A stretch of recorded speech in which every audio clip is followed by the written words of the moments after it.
5 y voy a leer del versículo 12 hasta el 22 para tener el contexto entero. Primera de Tesalonicenses capítulo 5 versículo 12, así dice la palabra del Señor. Os rogamos, hermanos, que reconozcáis a los que trabajan entre vosotros y os presiden en el Señor y os amonestan, y que los tengáis en mucha estima y amor por causa de su obra. Tened paz entre vosotros. También os rogamos, hermanos, que amonestéis a los ociosos, que alentéis a los de poco ánimo, que sostengáis a los débiles, que seáis pacientes para con todos. Mirad que ninguno pague a otro mal por mal, antes seguid siempre lo bueno unos para con otros y para con todos. Estad siempre gozosos, orad sin cesar, dad gracias en todo, porque esta es la voluntad de Dios para con vosotros en Cristo Jesús. No apaguéis el espíritu, no menosprecéis las profecías, examinadlo todo, retened lo bueno, absteneos de toda especie de mal. Vamos a orar, hermanos. Señor, venimos ante ti, Padre, en esta tarde. Señor, a glorificar tu nombre, Señor, a cantar himnos, a alentarnos los unos a los otros, Señor, a sostenernos, a amonestarnos, a alentarnos, Señor. Padre, te pedimos que por tu Espíritu, Señor, tú obres en nuestras vidas, por medio de tu palabra, Señor, que seamos transformados, Señor, renovados por tu Espíritu, Señor, santificados aún más, y ayúdanos, Señor, a vivir conforme a tu voluntad, Señor. Te lo pedimos todo esto en el nombre de Cristo. Amén. Amén. El día de hoy, hermanos, vamos a continuar con nuestra serie y vamos a estar específicamente el día de hoy en el versículo 14, de este quinto capítulo. Y como hemos visto hasta este punto en la carta de Pablo muestra un gran amor y afecto por estos creyentes de Tesalónica. Y él dedica gran parte de esta carta a mencionar cómo el bienestar espiritual de esta iglesia, su santificación, era su gozo, era lo que Pablo más anhelaba. Pablo anhelaba que esta iglesia fuese santificada por el Espíritu. Y Pablo dice en el capítulo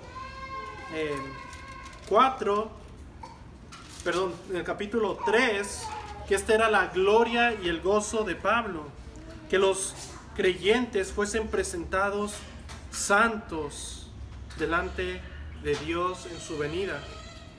Y amados, ¿no es este el gozo y la gloria de cada pastor, de cada ministro, de cada padre de familia? Que los creyentes que le han sido encomendados sean presentados delante de Cristo santos, puros, sin mancha en aquel día.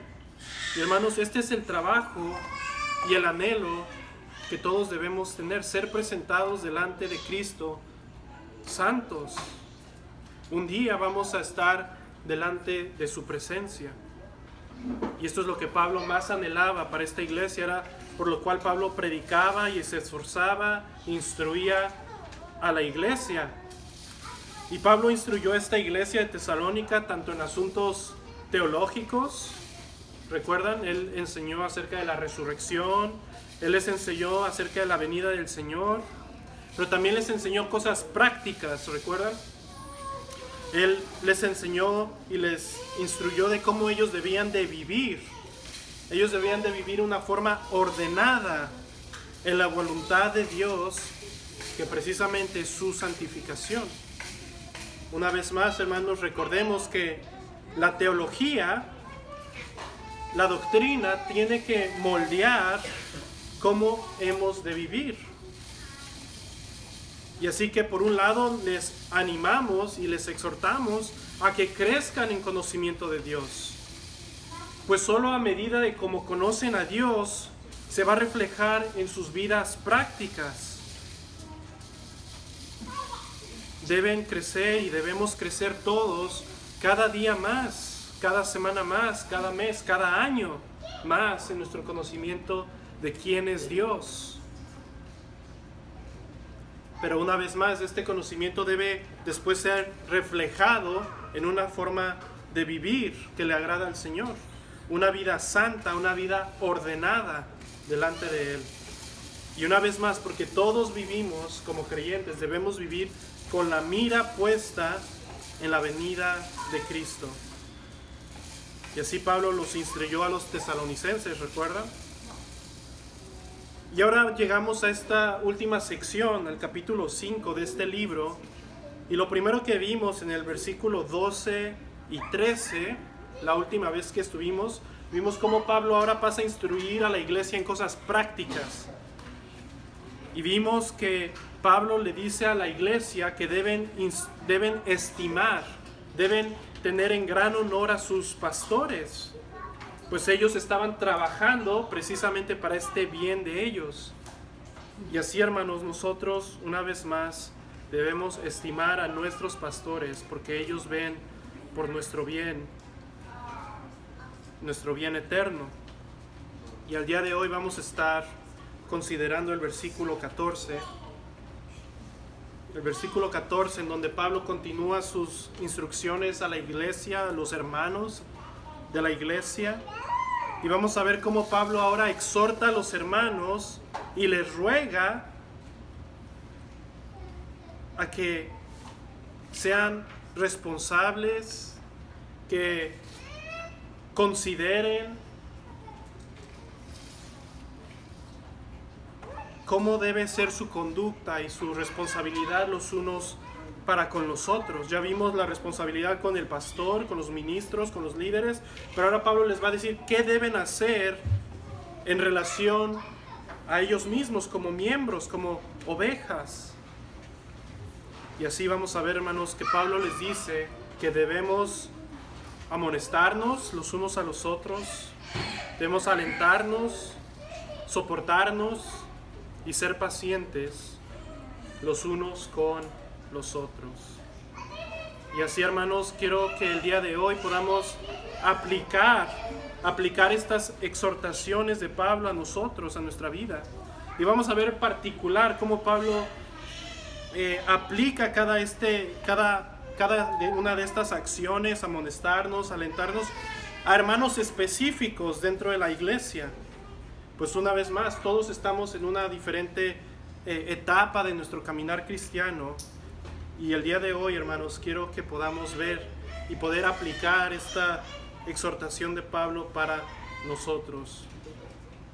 El día de hoy vamos a ver nuestros deberes los unos con los otros. Versículo 14, hermanos. Vamos a estar el día de hoy en este versículo únicamente.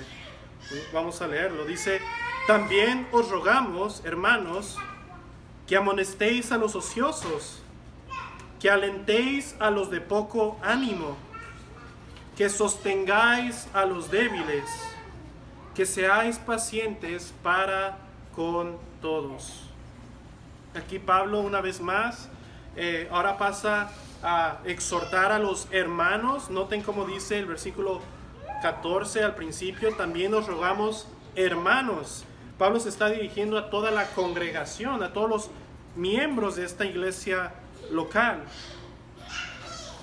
Y aquí Pablo presenta esta exhortación a asumir que los hermanos, los miembros, asuman una responsabilidad los unos por los otros. Y como vimos la última vez, y lo mencioné en el sermón de hace 2 domingos, aquí vemos implícitamente una vez más la doctrina de la membresía de la iglesia local. Pero ahora en relación, no en relación a nuestros líderes o pastores, sino en relación los unos a los otros, de los miembros. Las responsabilidades que tenemos los unos para con los otros. Si recuerdan, mencionamos que la membresía es el compromiso al cuerpo de Cristo, la iglesia. La iglesia es su cuerpo. Como un resultado de nuestra unión con Él, con Cristo. Nosotros hemos sido bautizados, como leíamos en 1 Corintios, en Cristo. Estamos unidos a Cristo, Él es nuestra cabeza, pero todos somos miembros los unos con los otros. ¿Recuerdan cómo leímos al principio? Nuestro hermano José Luis leyó 1 Corintios 12. Y así, hermanos, esta realidad espiritual se ve reflejada con un compromiso real con la iglesia local. Pero noten cómo digo, cuando me refiero a compromiso, no estoy hablando un compromiso meramente con una iglesia o con una institución en un sentido abstracto. Es decir, no es simplemente decir yo voy a esta iglesia, en esta iglesia me congrego y aquí doy mis ofrendas y aquí escucho la predicación de la palabra.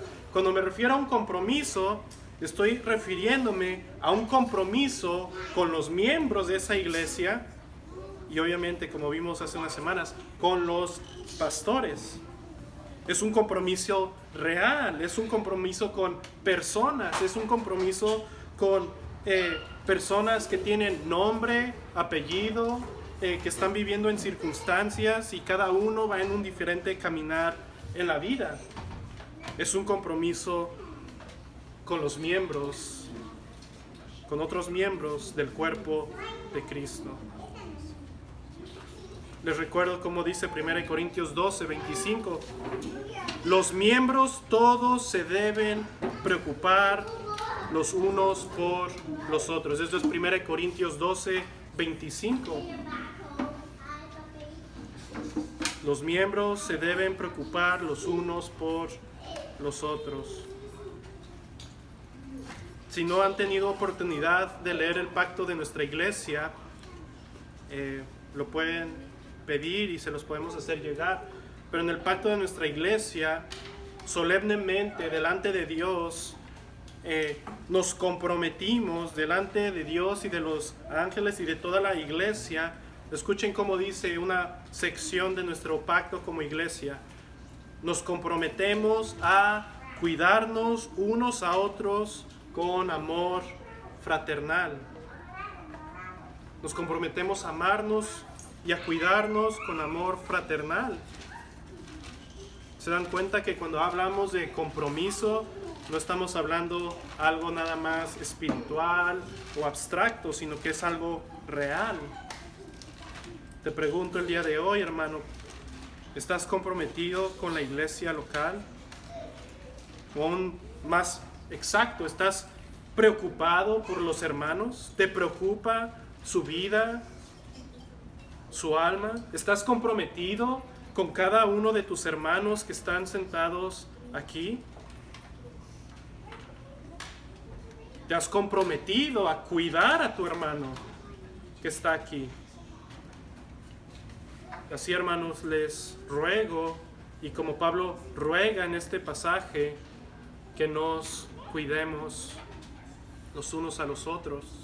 Y noten cómo se ve este cuidado en particular en este versículo. Vean de nuevo versículo 14. Dice, también os rogamos, hermanos, que amonestéis a los ociosos, que alentéis a los de poco ánimo, que sostengáis a los débiles, que seáis pacientes para con todos. Ahora vayamos a través de estas exhortaciones o estos deberes que tenemos los unos para con los otros y veamos los detalles de cada uno de esto. La primera exhortación, el primer ruego que Pablo hace a los hermanos, a los miembros de la iglesia, es que Pablo ruega que se amonesten a los ociosos. Ahora, antes de entrar, me veo obligado a mencionar que aquí no es una lista exhaustiva, no es una lista exhaustiva de todos los deberes que tenemos los unos con los otros, pero sí son una lista ejemplar, descriptiva de nuestros deberes los unos con los otros. Y en particular, de nuevo, en relación a las diferentes etapas de caminar de los hermanos en la iglesia local. Una vez más, cada uno de nosotros estamos en una diferente etapa. Y así, hermanos, al considerar este versículo, vamos a ver esas etapas y qué es a lo que se nos llama a hacer y a nuestros deberes los unos con los otros. Regresando aquí a mis notas, Pablo ruega, en primer lugar, que nos amonestemos o que amonesten a los ociosos. Esta palabra ocioso literalmente significa desordenado. Esta palabra significa desordenado. En griego es atactos. Y ahorita lo voy a hacerme una referencia a esto. Y si recuerdan, hablando de esta palabra ociosos o desordenado, si recuerdan, Pablo exhortó a la iglesia en el capítulo 4 a que se ocuparan en trabajar. ¿Por qué Pablo manda a los hermanos a que trabajen? Porque había algunos ociosos que no querían trabajar. Y en cambio se estaban entrometiendo en los asuntos de los demás. Vean rápidamente el capítulo 4, versículo 11, como dice Pablo, y dice: y que procuréis tener tranquilidad y ocuparos en vuestros negocios y trabajar con vuestras manos de la manera que os hemos mandado. Aquí Pablo hace este llamado a trabajar, que se ocupen en lo personal, en lo que han sido llamados. Pero vayamos brevemente a 2 de Tesalonicenses, tornen la página a 2 de Tesalonicenses y noten cómo Pablo usa esta palabra ocioso, pero en este pasaje sí se traduce desordenadamente. 2 de Tesalonicenses 3:10, noten cómo Pablo usa esta palabra. 2 de Tesalonicenses 3:10 dice: porque también cuando estábamos con vosotros os ordenábamos esto: si alguno no quiere trabajar, tampoco coma. Porque oímos que algunos de entre vosotros andan desordenadamente. Esta palabra desordenado es la misma, ociosos. Porque oímos que algunos de entre vosotros andan desordenadamente, no trabajando en nada, sino entremetiéndose en lo ajeno. Así que Pablo, regresando a nuestro pasaje, 1 Tesalonicenses 5:14, Pablo en nuestra carta ruega a estos hermanos ociosos, estos hermanos que estaban viviendo desordenadamente, que no querían trabajar, Pablo manda que se les amoneste. Y ahora, aplicando un poquito esta palabra de ociosidad o desordenado, en la aplicación, hermanos, esta palabra no está limitada al no querer trabajar por provisión únicamente. De nuevo, esta palabra ocioso puede ser traducido desordenado, pero Pablo después la califica diciendo no queriendo trabajar. Es interesante, y aquí regreso a la palabra ocioso, a la palabra en griego. La idea, el desorden que esta palabra conlleva, se usaba para describir a un soldado que negligentemente y en rebeldía no se sujetaba ni se mantenía en su estación designada. Es decir, un soldado que sabía que había recibido órdenes de dónde estar. Este soldado en negligencia y en rebeldía se movía de su estación designada. Y esto es ser desordenado, ocioso. La ociosidad es negligencia y rebeldía. ¿Se dan cuenta? Así que esta ociosidad a la que Pablo se refiere aquí, sí, en los tesalonicenses se refería a aquellos que no querían trabajar, pero en realidad se puede aplicar a todas las áreas de nuestra vida. Si tú sabes hacer lo correcto, de acuerdo a la palabra de Dios, y tú en rebeldía, siendo negligente, desobedeces las órdenes de la palabra de Dios, estás viviendo desordenadamente. Estás siendo ocioso. No te está importando el mandato. Así que podemos aplicar esta palabra a 3 esferas de nuestras vidas. Las podemos aplicar a diferentes áreas. Lo podemos aplicar a la sociedad, a la familia y a la iglesia. Déjenme darles breves conceptos a esto. Uno puede vivir en ociosidad ante la sociedad al vivir sin una vocación, al igual que Pablo aquí dice a los creyentes, sin vivir, no queriendo trabajar, siendo negligente incluso en el trabajo que sí tiene. Por un lado, no queriendo hacer nada, no aportar nada a la sociedad, incluso también si tiene un trabajo, uno puede ser ocioso al ser negligente y no obedecer y cumplir con sus deberes.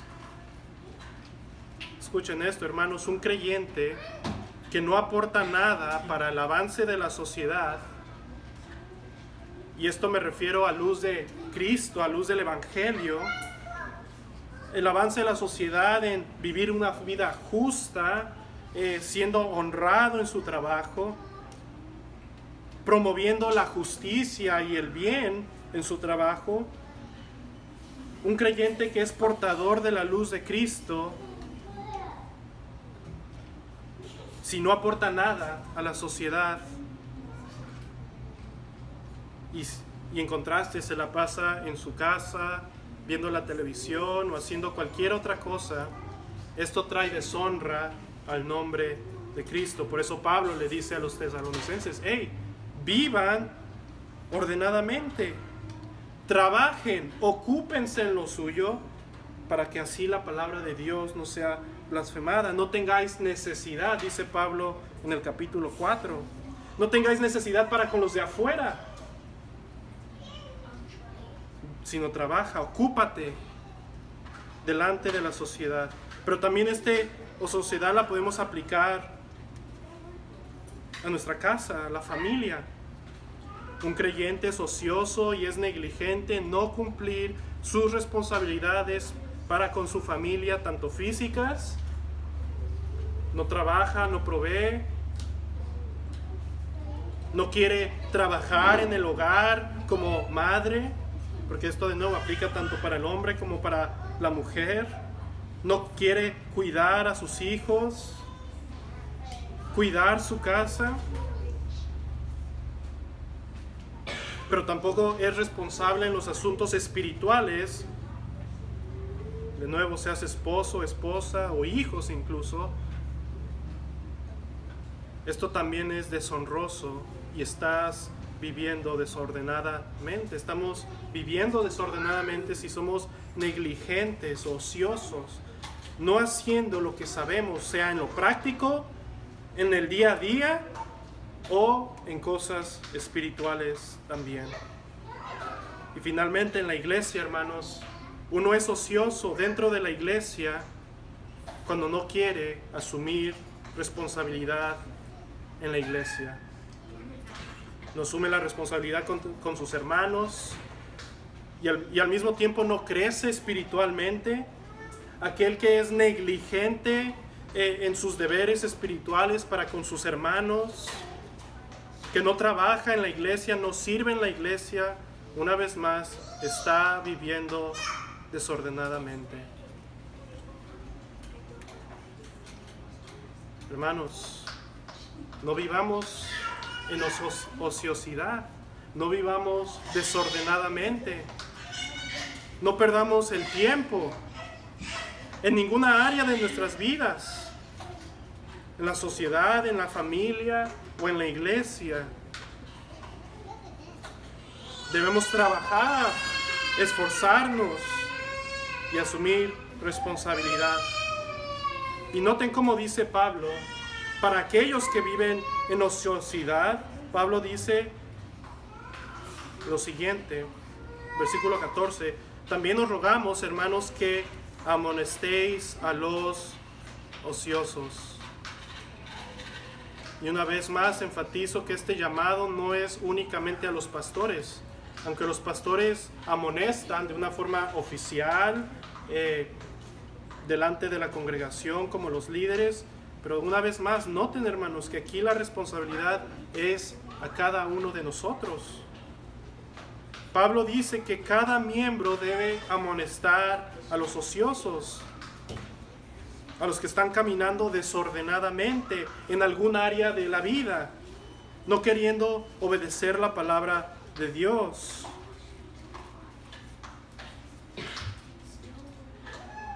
Esta palabra amonestar la vimos hace 2 semanas cuando Pablo dice que los líderes o los pastores amonestan a la iglesia. Y esta palabra amonestar, les recuerdo, significa poner en la mente, poner una idea en la mente de alguien. Ahora, en este contexto, amonestar es poner en la mente de forma de exhortación, por medio de advertencia a alguien. ¿Y qué es lo que se pone en la mente? Se pone, una vez más, les recuerdo, las advertencias del pecado y del error. Un comentarista, John Berry, describe la amonestación de esta forma. Dice que la amonestación o amonestar es advertir a alguien sobre las desastrosas consecuencias de sus acciones. Advertir a alguien sobre las desastrosas consecuencias de sus acciones. Y hermanos, vivimos en una sociedad suave, una sociedad intolerante o débil o frágil, que diría que advertir a alguien acerca de las consecuencias de sus acciones es algo falto de amor, es algo falto de caridad cristiana, pero hermanos, esto es todo lo opuesto. Aquí Pablo dice que debemos amonestarnos y amonestar a los ociosos, los que están viviendo desordenadamente, y esto es amor. Esto es amor, advertir a alguien del camino y de las consecuencias en las que está caminando y las consecuencias que le avecinan. Ahora, hermanos, el advertir a alguien, el amonestar a alguien acerca de las consecuencias de sus acciones, de su pecado, del desorden,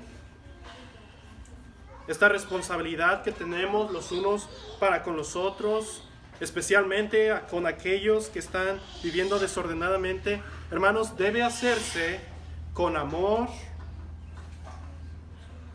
y con un amor genuino. Escuchen, verdaderamente preocupado por el alma de tu hermano. Este amor se refleja en esta preocupación genuina por tu hermano. Y es una preocupación tan genuina que le vas a decir la verdad y le vas a advertir. Pero una vez, hermanos, esto debe ser en amor.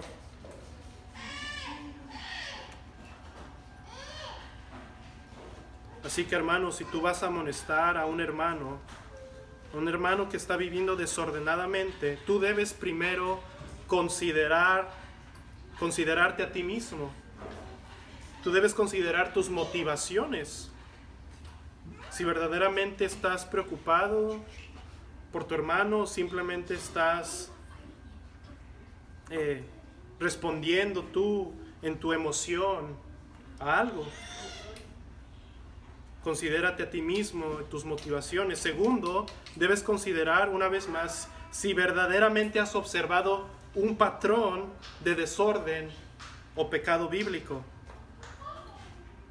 Debes considerar, si vas a amonestar a un hermano que está viviendo desordenadamente, si verdaderamente es un desorden o pecado bíblico. No simplemente una preferencia, no simplemente creo, sino que verdaderamente has visto un desorden o pecado bíblico, por lo que tú vas a advertir, de acuerdo a la palabra de Dios, acerca de las consecuencias que trae ese pecado o desorden. Y hermanos, una vez más, esto es una responsabilidad que cada uno tenemos para con nosotros. Esto requiere una relación con tus hermanos. Esto no es algo que se debe hacer a la ligera, que apenas te conozco y ya te estoy amonestando a la ligera, sin ninguna base bíblica. No, todo lo contrario, esto requiere una preocupación genuina, una relación previa, una humildad, un amor genuino. Y como dice un comentarista, y al mismo tiempo, en este amor genuino, en esta preocupación genuina, al mismo tiempo, no podemos hacernos de la vista gorda ante el desorden o la ociosidad en la iglesia.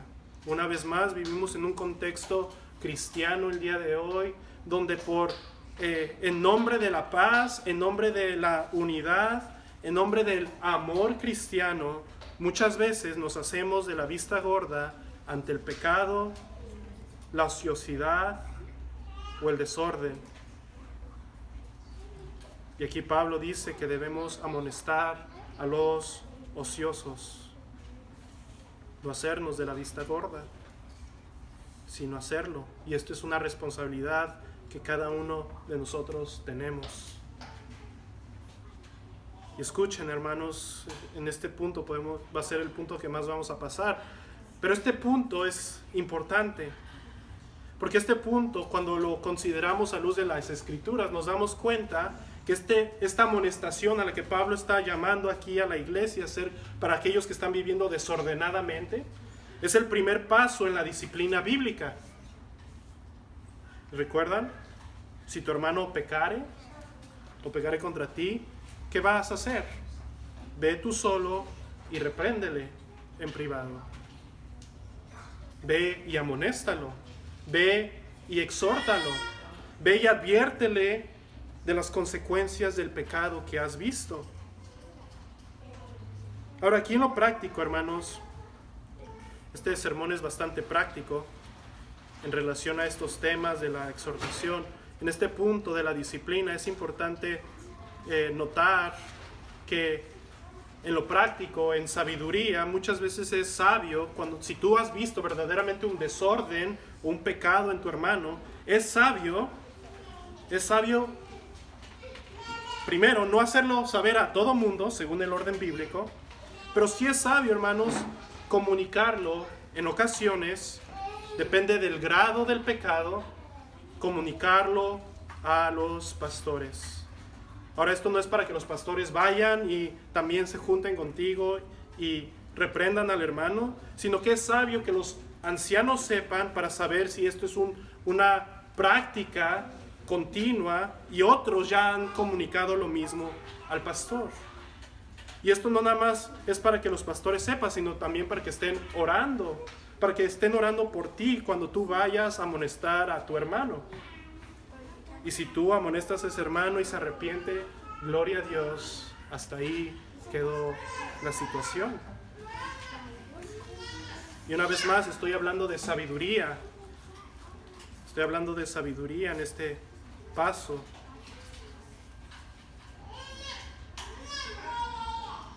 Ahora, si no se arrepiente, ve, toma testigos. Y aquí por eso digo que es sabio decirlo al pastor si tú vas a amonestar a alguien en privado, porque estos testigos tienen que saber y ser testigos de ese mismo pecado de ese hermano. No es simplemente agarro a dos hermanos y que me acompañen a exhortar al hermano. No, estos testigos son testigos de lo mismo, han visto el mismo patrón. Ahora, ¿cómo vas a saber que hay más testigos? Bueno, los pastores en ocasiones van a poder saber si hay más testigos de este mismo patrón de desorden. Y si no se arrepiente, se le dice a la iglesia, según las instrucciones de nuestro Señor. Se expone públicamente a aquel que vive desordenadamente. Y quiero que veamos un pasaje en 2 Tesalonicenses 3:14 para que veamos la forma práctica de cómo se llega hasta este punto.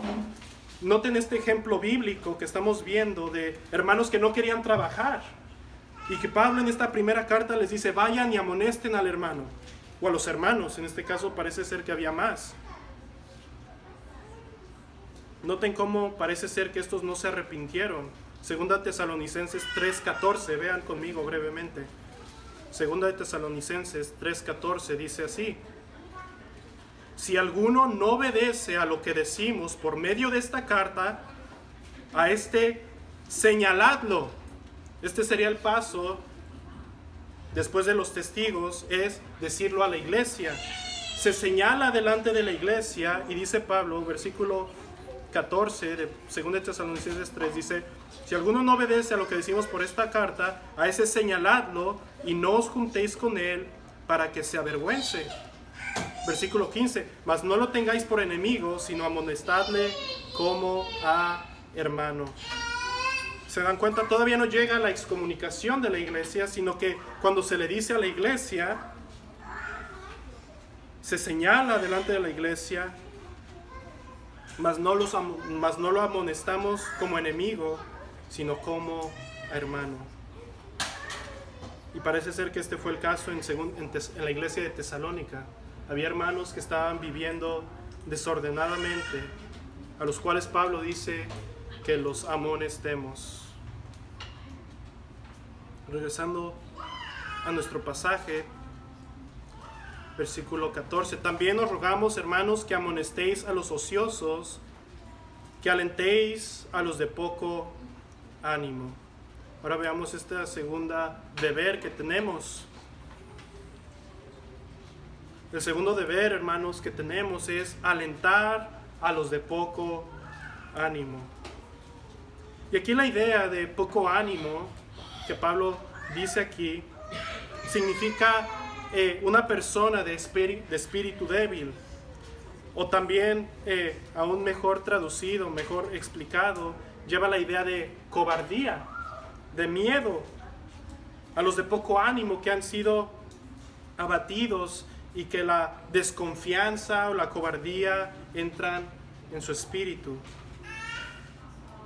Si recuerdan, en esta carta había hermanos que habían estado tristes, habían entristecido en gran manera. Y Pablo los describe como aquellos que se habían entristecido como los que no tienen esperanza. ¿Recuerdan? Se habían entristecido de tal forma que parecían incrédulos de la forma de la tristeza que habían entrado. Tenían poco ánimo. Y parece que Pablo se refiere a estos como los de poco ánimo en este contexto. Los hermanos que estaban viviendo sin esperanza, de una forma cobarde, débil, de un espíritu débil, de un ánimo débil. ¿Por qué? Porque ellos no entendían la resurrección de Cristo. Ellos no habían entendido y conectado que la resurrección de Cristo garantizaba que sus hermanos que habían muerto iban a resucitar también. Mas ahora que Pablo los había instruido, ellos debían dejar esa tristeza, ese desánimo, esa cobardía espiritual y ser valientes, esforzados, dejar esa tristeza, ese desánimo. Ahora, este es el contexto de la iglesia de Tesalónica, pero una vez más, el desánimo, el poco ánimo, la cobardía, el espíritu débil puede aplicar a diferentes áreas de nuestra vida. Y es interesante, hermanos, ver cómo esta idea de cobardía, de poco ánimo, de miedo, de falta de esperanza, surge por la falta de confiar en Dios. Lo puedo leer de forma positiva, lo podemos leer en forma positiva en Josué 1:9. Todos recuerdan este pasaje. Dios le dice a Josué: mira que te mando que te esfuerces, seas valiente, no temas ni desmayes, porque Jehová tu Dios estará contigo donde quiera que vayas.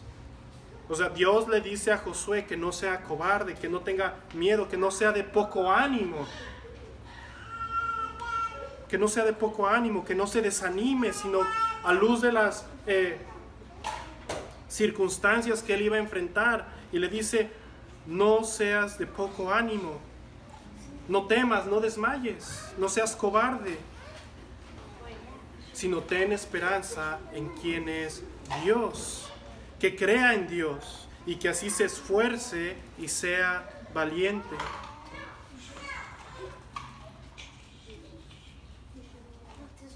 Así debemos alentarnos los unos a los que son de poco ánimo. Este deber de alentar a aquellos que están en desánimo, en cobardía, en desconfianza, por tal vez ignorar acerca de cosas de Dios. Esta idea de alentar, la idea es acercarnos a ellos y consolarlos, ir al lado de ellos y animarlos por medio de que consideren quién es Dios y las promesas de Dios. Y este es nuestro deber, hermanos, animarnos los unos a los otros, especialmente aquellos que están paralizados por desánimo y cobardía, por desconfianza en Dios. Y una vez más, esta cobardía, este desánimo puede venir o viene en gran parte porque no le creemos a Dios y su palabra. Ahora, en aplicación, hermanos, hemos estado considerando bastante lo que es la familia, las promesas de Dios en relación a la familia. Y de forma de ejemplo, en Éxodo 20, si recuerdan el mandamiento, dice Dios que Él hace misericordia a millares, a los que aman y guardan sus mandamientos. Es decir, Dios bendice a tus generaciones. ¿A quiénes? A los que le aman y guardan sus mandamientos. Ahora, esta no es una promesa de que todos van a ser creyentes, o no es una promesa incondicional, sino que Dios dice: a los que me aman y guardan mis mandamientos. Y así, hermano, tú debes creer. ¿Y a qué me refiero con relación al desánimo? Bueno, si tú estás en circunstancias y te ves desanimado por las circunstancias de tu familia, no te desanimes, no te desalientes, no seas cobarde, sino actúa y cree en Dios. Cree a Dios y obedece lo que Él te mandó hacer. No digas, bueno, Dios es soberano y no hago nada. No, todo lo contrario, dices, Dios es soberano, a Él le dejo el resultado y yo soy valiente y esforzado y dejo el desánimo atrás, la cobardía, y le creo a Dios y a Él le dejo los resultados.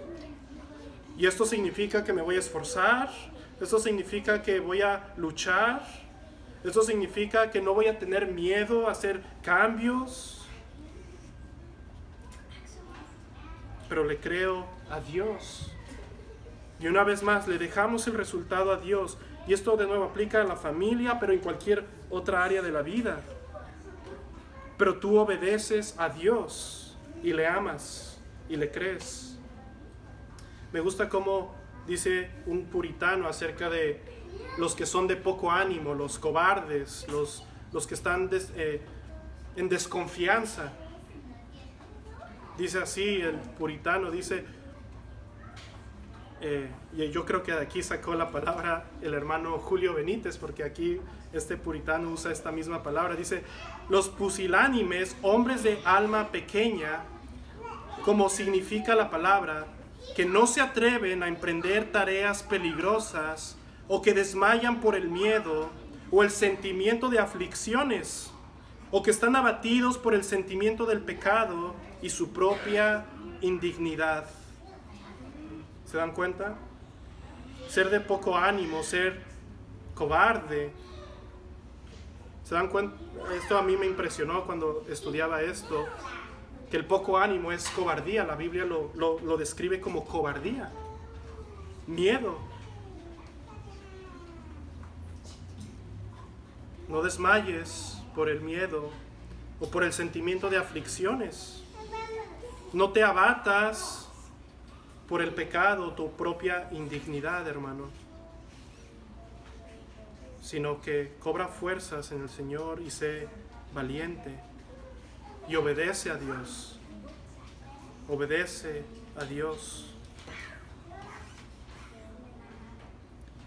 Y aquí, hermanos varones, especialmente ustedes, como hombres de Dios, deben mostrar esta valentía y no ser cobardes. Guiar a sus familias y a la iglesia con valentía y alentar a los de poco ánimo. Yo sé que les vienen a la mente diferentes ejemplos del Antiguo Testamento, donde el pueblo de Israel temía y se levantaron hombres y dijeron: sí podemos, Jehová está con nosotros, no seamos cobardes. Versículo 14. También os rogamos, hermanos, que amonestéis a los ociosos, que alentéis a los de poco ánimo, que sostengáis a los débiles, que seas pacientes para con todos. Brevemente veamos este llamado a sostener a los débiles. Aquí Pablo da otra instrucción, otro deber que tenemos los unos para con nosotros. Y esta palabra sostener significa adherirse a alguien, acercarse a alguien y llevar la carga de otra persona, ayudarlo a llevar su carga. Y una vez más, esta palabra implica interés por alguien. Y hermano, en aplicación, ¿cómo vas a llevar la carga de tu hermano si no te interesas por su vida?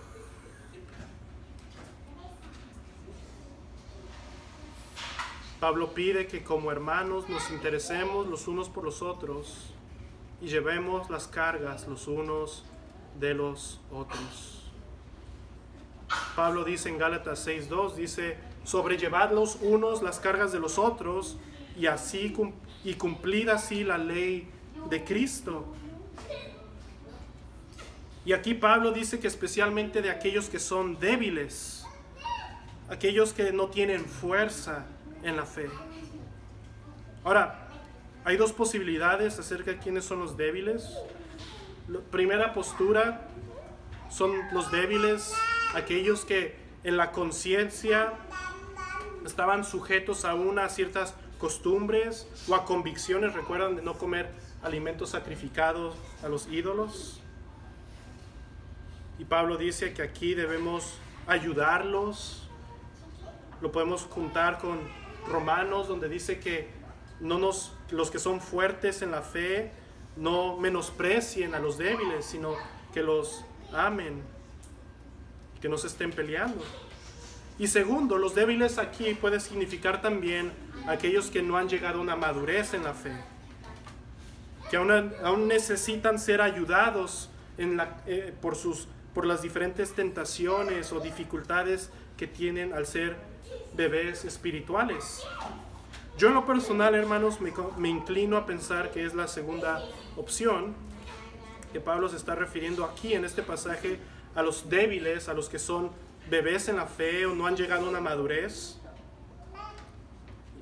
particularmente porque cuando comparas los pasajes te das cuenta que se usan palabras diferentes, aunque se traducen similar, son palabras diferentes y contextos diferentes. Y bueno, dejando eso al lado, aquí, hermanos, nuestra responsabilidad entonces es que debemos sostener, llevar las cargas de los débiles, de aquellos que aún son bebés en la fe. Ayudarlos, ya sea por sus diversas tentaciones o dificultades o aflicciones, y ellos aún no saben cargar y cargar su cruz. Necesitan la sabiduría de otro, el consejo de otro para ayudarlos. Necesitan saber que alguien está orando por ellos. Y así, hermanos, tú y yo estamos mandados por esta palabra a llevar las cargas los unos de los otros. Ahora déjenme decirles, hermanos, brevemente, qué no significa este pasaje o este versículo. Este versículo no significa voy y me desahogo con cualquier persona que veo en la iglesia. Ahora, usualmente un bebé espiritual no va a saber con quién desahogarse o explicarle o comunicar sus aflicciones o sufrimientos. Pero si tú eres más maduro en la fe, o tú mismo consideras que no vas a poder ayudar a esta persona, bueno, tú tienes que entonces dirigirlo a alguien que sí, incluso en particular a los pastores. Ahora, por otro lado, hermanos, si tú te vas a ayudar a alguien o a llevar la carga de otro, al escuchar y aconsejar, hermanos, esta instrucción tampoco significa déjame te escucho, te desahogas o me explicas tus aflicciones y juntos nos lamentamos y nos dolemos por el pecado y, como dicen en inglés, hacemos un pity party, ¿no? Que es tan común el día de hoy. No, este pasaje nos llama a sostener, a cargar a los débiles. Eso significa que un hermano maduro, fuerte, sostiene al débil, al orar por él, a llevarlo por la palabra de Dios, a instruirlo en la palabra de Dios, a corregirlo conforme a la palabra de Dios. ¿Se dan cuenta? No es simplemente chisme o déjame escucharte y nos lamentamos juntos. Esto sería pecaminoso. Pero aún así, hermanos, esta es nuestra responsabilidad. Así que crece en la fe, sé maduro en la fe, para que así puedas sostener a los débiles. Finalmente, hermanos, concluimos con este último punto.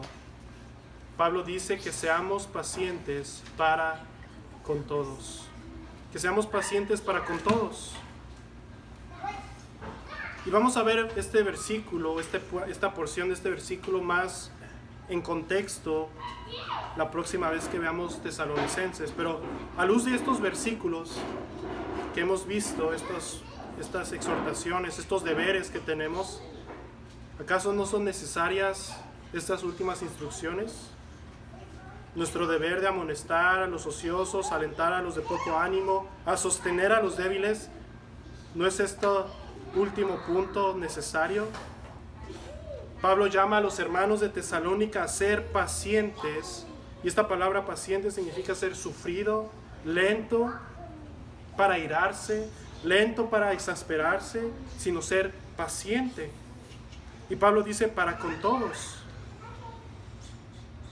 ¿Y por qué Pablo diría esto? Bueno, en parte creo yo, pues él conoce nuestra debilidad y nuestra carne, y al ver a un hermano débil, un hermano en desorden, o un hermano cobarde o de poco ánimo, nosotros nos veríamos tentados ¿a qué? A frustrarnos, a enojarnos de una forma pecaminosa y desmedida. Aquí Pablo en parte nos llama a ejercer el fruto del Espíritu, a ser pacientes los unos con los otros. Y esta paciencia es la misma que caracteriza a nuestro Dios. Éxodo 34 dice que Dios es tardo para la ira. Esto tardo para la ira es ser paciente. Esto significa ser paciente, tardo para la ira. Vean brevemente Efesios 4:2 conmigo.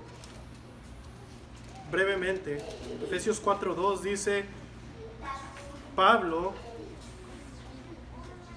que conforme a la vocación con la que fuimos llamados, dice versículo 2, con toda humildad y mansedumbre, soportándoos con paciencia los unos a los otros en amor. Soportándoos con paciencia los unos con los otros. Ser tardos para la ira, ser lentos para enojarnos, pacientes, en vez de apresurarnos de una forma pasional o irritada. Así, conforme vivimos en la iglesia, debemos ejercer paciencia. Concluyo con estas breves aplicaciones, hermanos. Seamos pacientes con nuestros hermanos ociosos. Al amonestarlo, advertirle de las consecuencias del pecado, debemos ejercer paciencia y esperar en Dios por su arrepentimiento. Como dice un hermano que conozco, dice, no cortes cabezas antes de tiempo. Amonesta y sé paciente. Sé paciente para con tu hermano, el de poco ánimo. No te frustres por su cobardía o por su desánimo. Dale aliento, consuélalo, recuérdale las promesas de Dios y en paciencia confía que el Espíritu de Dios obrará fe en él. Sé paciente para con tu hermano, el débil. No te irrites por sus tentaciones, que tal vez para ti sean infantiles. No las minimices. No minimices sus debilidades, sino más bien ayúdalo y ora por él. Sé paciente. Y amados, en aplicación general, seamos pacientes de igual forma en nuestros hogares. La paciencia es clave para poder preservar y edificar una casa conforme al Señor. Esposos, padres, amonesta, alienta, sostén a tu esposa, a tus hijos, pero sé paciente. Espera en la obra del Espíritu Santo. Haz todo lo que Pablo nos mandó aquí y sé paciente. Hermana, de igual forma, sé paciente al instruir a tus hijos. Sé paciente para con tu esposo, que aún también está aprendiendo a caminar conforme a la palabra de Dios. Sé paciente. Y hijos, sean pacientes con sus padres. Sean pacientes para con ellos en el Señor. Versículo 14. También os rogamos, hermanos, que amonestéis a los ociosos, que alentéis a los de poco ánimo, que sostengáis a los débiles, que seáis pacientes para con todos.